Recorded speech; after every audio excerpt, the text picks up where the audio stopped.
చిన్నకెళ్ళి అబ్బాయి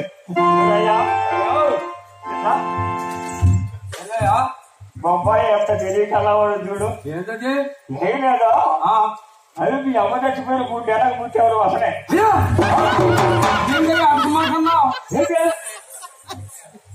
నేను మొన్న ఏదో పని ఉంటే అనురాగ 2 సంవత్సరాలు ఇంటి మేనేదిగా వస్తున్నా పైనుంచి పైకి పోయేస్తున్నారే. జాకిరాడు పడుతున్నారు వాళ్ళు. ఆడి నుంచి వచ్చేటప్పుడు నన్ను క్యాకేసాడు సోదరు గారు. ఏంద్రా ఏడు నుంచి పోయేస్తున్నావు ఏంద్రా అన్నాడు. ఏం పోతలే తాత ఏం చెప్పేని మరి ఎప్పుడు పట్టిన మెమ్మ చచ్చిపోయిన 3 నెలలకు పుట్టావు 3 నెలలకు పుట్టావు అంటున్నాడు. అసలు నేను ఎప్పుడు పుట్టా ఎందుకు పుట్టా ఎవరికి పుట్టా చెప్తా అన్న. ఏం చెప్పాడు ఆయన? చెప్పాడు మొత్తం అన్ని కలిసి చెప్పాడు ఆయన. ఏం చెప్పాడు అబ్బా? ఏం చెప్పేది ఏముందయ్యా, మెగ దేశాల మీద పోయిన 3 నెలలకు నువ్వు కడుపును పడ్డావురా అన్నాడు. ఏందయ్యా లెక్క వాడికి తెలిస్తే తెలిసి బాధపడికి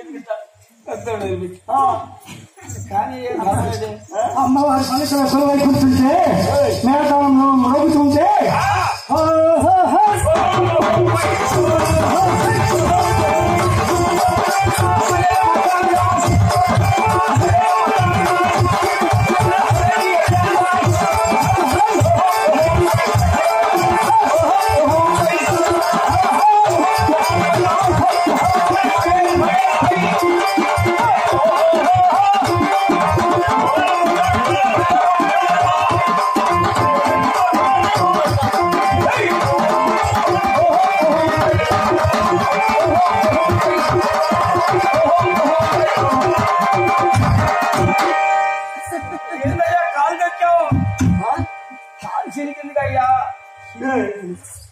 కాళ్ళట్టు తిరుగుతీరా?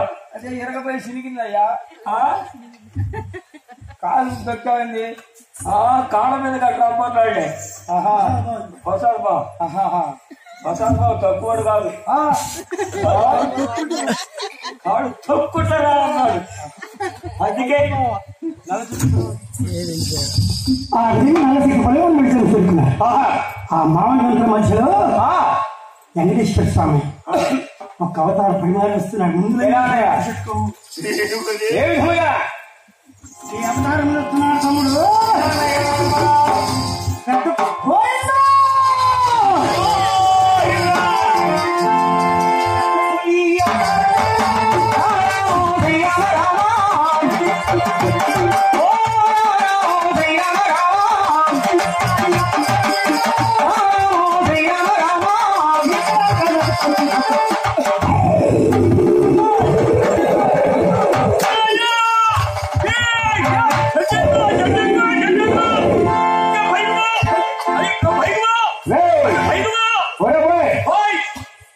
చెట్టు కాదు ఎక్కే మరి నీ కింద నీ కొడుకురా కింద నీ కొడుకున్నాడు అయ్యా నన్ను తప్పుతున్నారు ఎవరు? నేనెందుకు తప్పుతున్నారా? అయినా నేను అయ్యా బండ మెరుగా చెట్టు ఎక్కుతున్నా. నేను ఎవరయ్యా బండ ఉంటే నేను కింద కూర్చున్నా. అసలు కింద ఎందుకు కూర్చున్నారు? అయ్యా పెద్ద పూలు వస్తుంది అన్నారా? చెట్లు ఎక్కడ అంటున్నారు తెలియక.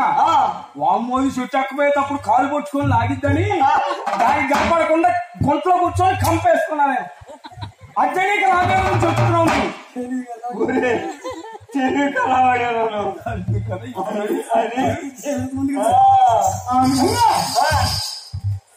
వెంకటేశ్వర స్వామి తినడం కూడా భయపడుతున్నాము.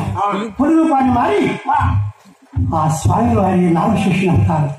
12 శరముల అవతారములో ఆ మేఘదానికి వస్తున్నాడు అన్నయ్య.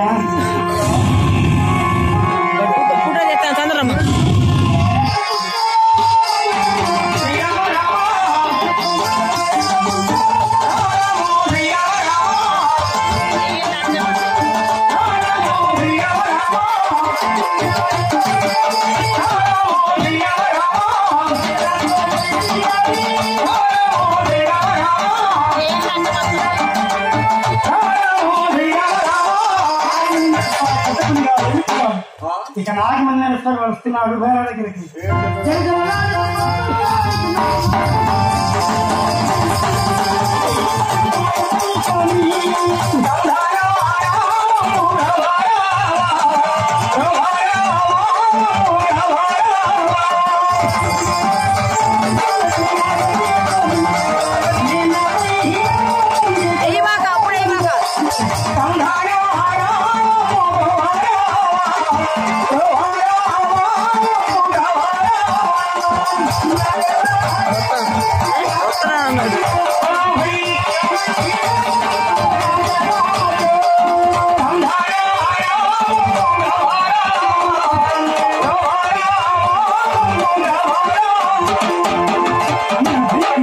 పారిపోతున్నారు. ఎవరికి మా మేనల్లి వద్దన్నయ్య సార్ పని పట్టుకోదు ఆ దాన్ని